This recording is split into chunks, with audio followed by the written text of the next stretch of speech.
J'étais en train de rincer la vaisselle quand la voix de ma belle-mère a retenti depuis le salon. Un ton sec, déterminé, assez fort pour que je l'entende. « Daniel, il faut qu'on parle de ta femme. » J'ai fermé le robinet. Le silence s'est installé dans la maison, hormis le ronronnement du lave-vaisselle. « Ça fait 5 ans qu'elle est là, » a poursuivi ma belle-mère. « Et qu'est-ce qu'elle fait? Elle travaille à mi-temps dans une petite boutique. Pas de vraie carrière, aucune ambition. Franchement, c'est un boulet qui plombe la famille. » J'ai essuyé mes mains lentement. À travers l'embrasure de la porte, j'ai aperçu mon mari assis sur le canapé à côté de sa mère. Il ne m'a pas défendu. Il n'a pas dit un mot. « Ta sœur a un vrai travail », a continué sa mère. « Elle est avocate. Ton frère dirige sa propre entreprise de construction, et tu t'apprêtes à reprendre l'entreprise familiale.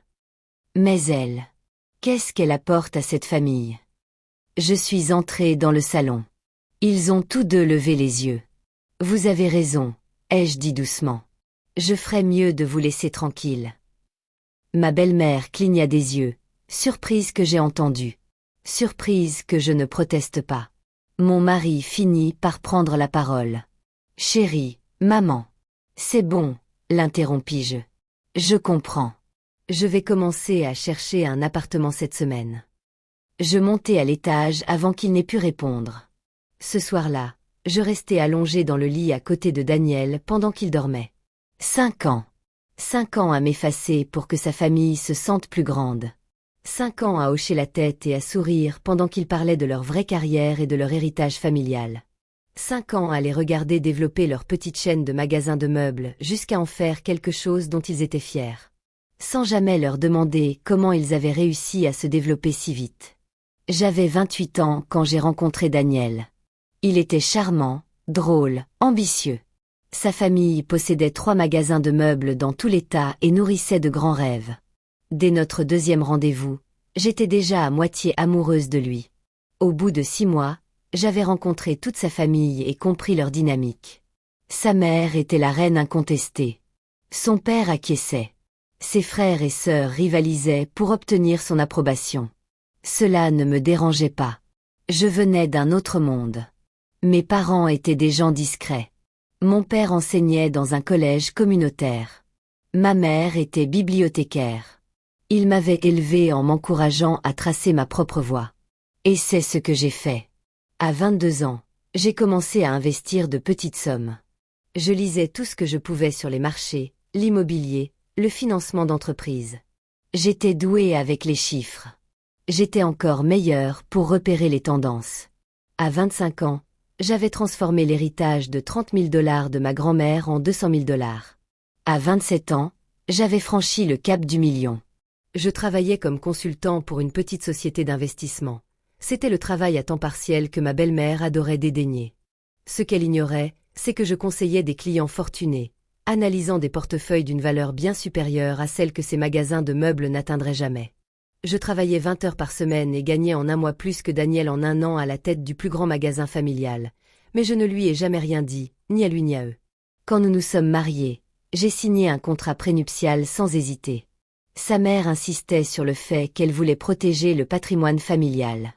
J'ai failli rire, mais j'ai signé parce que j'aimais Daniel et parce que je connaissais parfaitement ma valeur.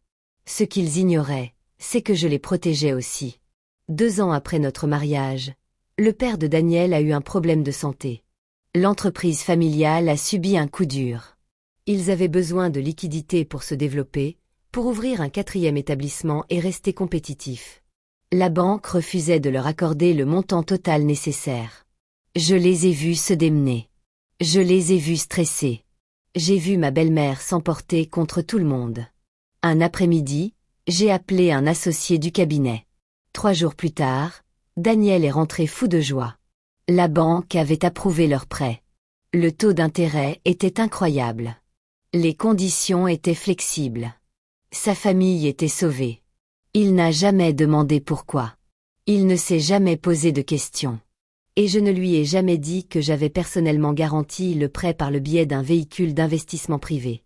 250 000 $. Mon nom n'apparaissait nulle part dans les documents.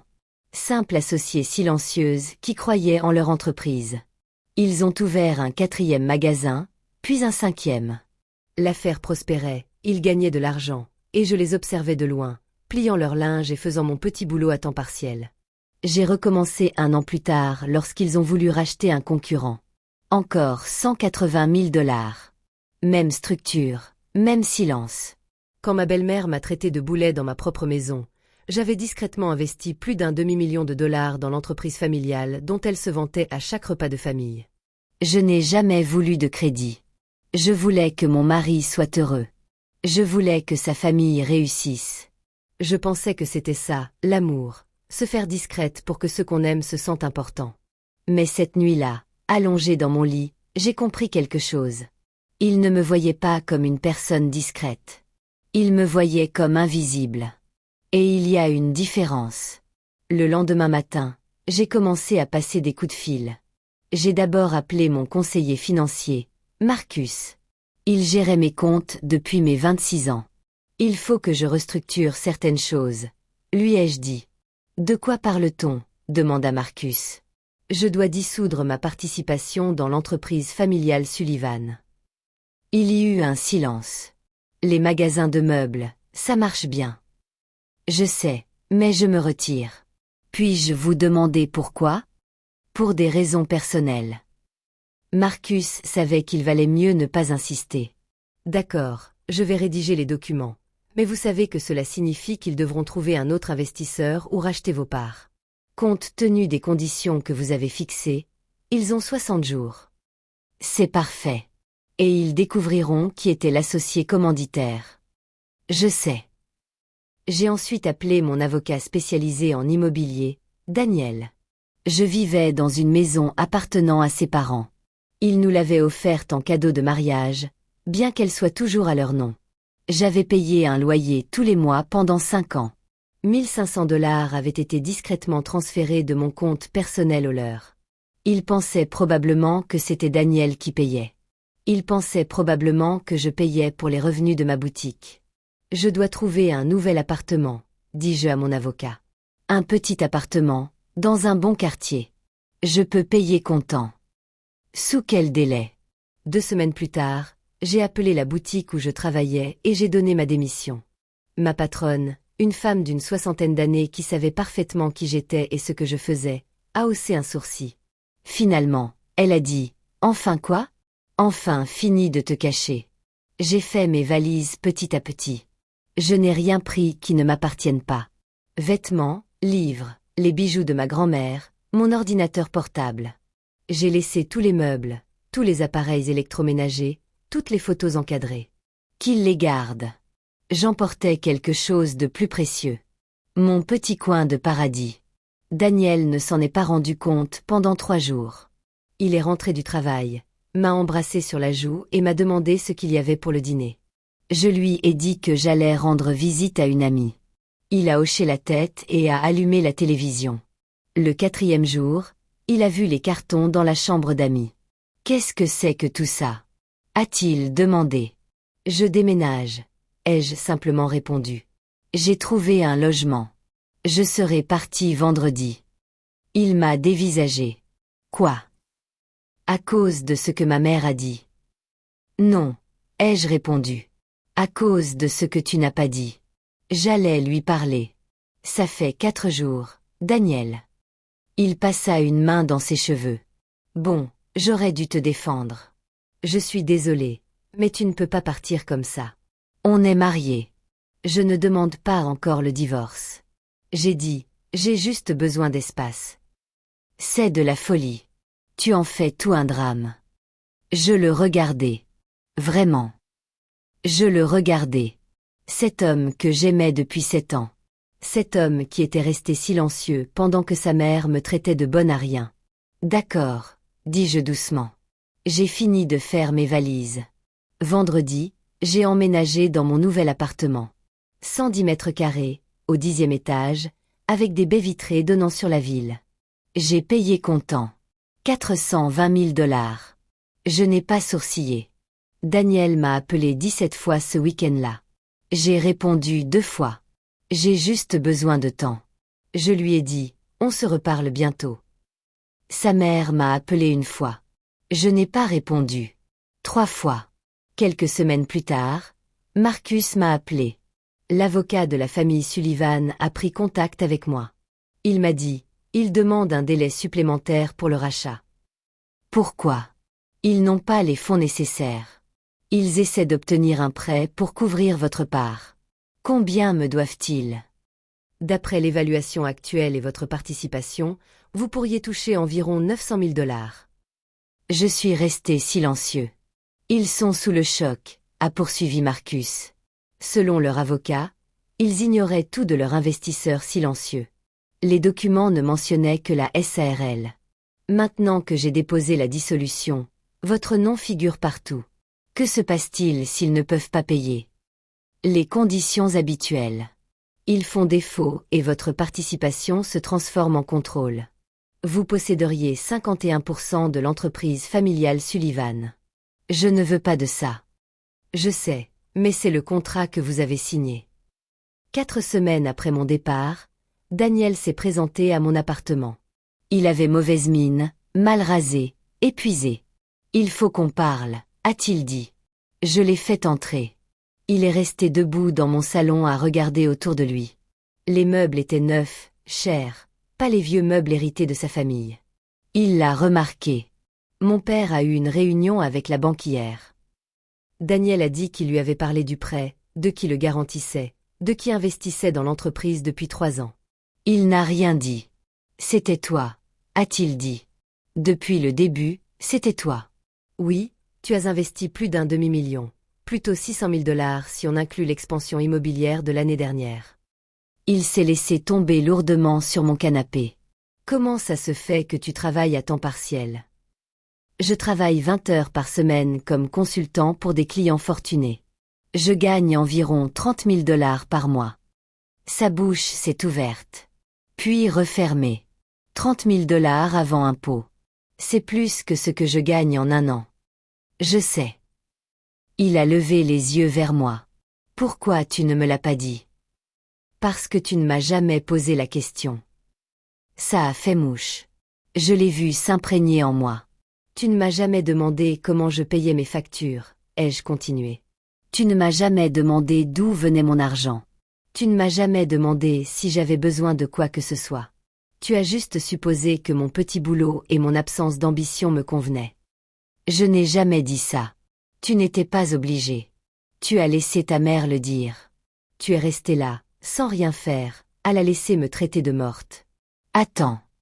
Il est resté silencieux un long moment. Et maintenant? Maintenant, tu as 42. Tu as quelques jours pour racheter ma part de l'entreprise familiale. Si tu n'y arrives pas, je deviens l'actionnaire majoritaire. Son visage s'est décomposé. Tu prends l'entreprise. Je ne veux pas de l'entreprise, Daniel. Je ne l'ai jamais voulu. J'ai investi parce que je t'aimais. J'ai investi parce que je voulais que ta famille réussisse. Je me suis fait oublier parce que je pensais que c'était ce que je devais faire. Alors pourquoi tu te retires maintenant? Parce que j'ai enfin compris quelque chose. Être invisible et ne rien valoir, c'est la même chose pour ta famille. Et je n'accepte plus ça. Il est parti 1 heure plus tard. Je n'ai pas eu de nouvelles de lui pendant 2 semaines.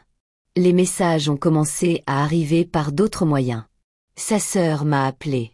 On ne savait pas. Elle a dit qu'on n'avait aucune idée que tu nous aidais. Je sais, ai-je répondu. Ma mère se sent très mal. J'ai failli rire. Presque. Le père de Daniel a appelé ensuite. Ma femme veut s'excuser, a-t-il dit. Elle a parlé sans y être invitée. Merci, ai-je dit. Mais je suis passé à autre chose. Nous aimerions racheter ta part, a-t-il poursuivi. Nous sommes en train de démarcher la banque pour obtenir un financement. Il nous manque juste un petit peu. Vous avez encore 31 jours, dis-je. Après cela, les termes du contrat entrent en vigueur. Nous comprenons. Et pour être honnête, nous ignorions totalement que vous étiez l'investisseur. Nous aurions dû poser plus de questions. Nous aurions dû nous en douter. Après avoir raccroché, je me suis assise dans mon appartement silencieux et j'ai réalisé que je me sentais plus légère que depuis des années. 28 jours après mon déménagement, Daniel a rappelé. Puis-je passer? A-t-il demandé. Pourquoi? Parce que je dois vous parler en personne. Il est arrivé 1 heure plus tard avec des fleurs. Je ne les ai pas acceptées. Nous avons obtenu le prêt, a-t-il dit. Nous rachetons votre part. Tu auras ton argent la semaine prochaine. Bien, dit-il en posant les fleurs sur le comptoir. J'ai repensé à ce que tu as dit, au fait que je n'ai jamais rien demandé, que j'ai laissé ma famille te traiter comme si tu ne comptais pas. J'ai attendu. Tu avais raison, dit-il. Je t'ai tenu pour acquis. Je supposais que tu étais heureux parce que tu ne te plaignais jamais. Je supposais que tout allait bien parce que tu ne demandais jamais rien. Et j'ai laissé ma mère parler de toi comme si tu étais inférieur à nous parce que c'était plus facile que de lui tenir tête. Oui, dis-je. C'est vrai. Je veux arranger ça. Tu ne peux pas. Il me regarda. Il me regarda vraiment. Alors voilà. 7 ans et c'est fini. Non, dis-je. 7 ans et je me suis enfin réveillée. Il laissa les fleurs. Je les jetai le lendemain. L'argent arriva un mardi. 947 000 $ virés directement sur mon compte. J'ai remboursé le reste de mon appartement. J'ai investi le reste dans un portefeuille diversifié. J'ai bien dormi cette nuit-là. 2 mois après mon déménagement. Après avoir quitté le domicile conjugal, la mère de Daniel m'a appelé. J'ai laissé sonner. Puis j'ai écouté le message. Je te dois des excuses, a-t-elle dit. Sa voix était différente, plus faible. J'ai dit des choses terribles sur toi. J'ai fait des suppositions. J'avais tort. Je suis désolée. J'ai supprimé le message. 3 mois après mon départ, Daniel a cessé d'appeler. Sa sœur m'a dit qu'il avait déménagé dans une autre ville pour gérer un autre magasin, fuyant les drames familiaux. Tu vas divorcer? M'a-t-elle demandé. Finalement, j'ai répondu, quand je serai prête. Je te trouve remarquable, a-t-elle dit. Je l'ai toujours pensé. Je l'ai remerciée et j'ai raccroché. 6 mois après mon départ, j'ai demandé le divorce. Le contrat de mariage a simplifié les choses. J'ai gardé ce qui m'appartenait. Il a gardé ce qui lui appartenait. Nous n'avons rien partagé, car nous n'avions rien construit ensemble. Pas vraiment. Le jour où le divorce a été prononcé, mon avocate a appelé. C'est fait, a-t-elle dit. Merci. Puis-je vous poser une question? Bien sûr. Pourquoi n'avez-vous pas insisté pour obtenir davantage? Vous auriez pu faire valoir que vos investissements avaient contribué à l'enrichissement de sa famille. Vous auriez pu réclamer une part de la croissance de l'entreprise. Parce que ce n'était pas ce que je voulais, ai-je répondu. Je voulais qu'on m'apprécie pour ce que je suis, pas pour mon argent. Quand j'ai compris qu'il ne faisait pas la différence, le choix est devenu évident.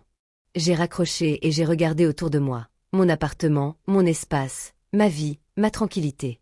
J'avais passé 5 ans à me faire toute petite pour que les autres se sentent importants. J'avais passé 5 ans à croire que le sacrifice était synonyme d'amour.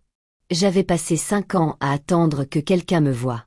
Mais la vérité, c'est que je n'avais pas besoin qu'il me voie. J'avais juste besoin de me voir clairement. Et maintenant, c'est chose faite. 3 ans se sont écoulés depuis cette nuit dans le salon. J'ai 38 ans. Je travaille toujours comme consultante, même si j'ai moins de clients et que je suis devenue mentor pour de jeunes femmes intéressées par la finance. Je voyage plus. Je ris plus. J'assume ma place sans m'en excuser. Il y a 1 mois, j'ai croisé Daniel dans un café du centre-ville. Il avait bonne mine, plus âgé, mais bon. Salut, m'a-t-il dit. On a bavardé 5 minutes. Il m'a dit qu'il était fiancé. Je lui ai répondu, félicitations. Il m'a demandé si je voyais quelqu'un. J'ai dit oui, même si ce n'était pas encore sérieux. Tu as l'air heureuse, a-t-il dit. Je le suis. Je suis désolé, a-t-il murmuré. Pour tout. J'aurais dû faire mieux. Oui, ai-je dit. Tu aurais dû. Il a hoché la tête. Il a accepté. Et nous nous sommes séparés. Je ne le déteste pas. Je ne déteste pas sa famille. Je ne pense juste plus à eux. Parce que voilà ce que j'ai enfin compris. On peut aimer quelqu'un et penser à soi. On peut se sacrifier pour les autres et savoir s'arrêter. On peut être généreux et gentil et s'éloigner quand ces qualités sont considérées comme acquises. Et on a besoin de la permission de personne pour connaître sa valeur. Je connais déjà la mienne.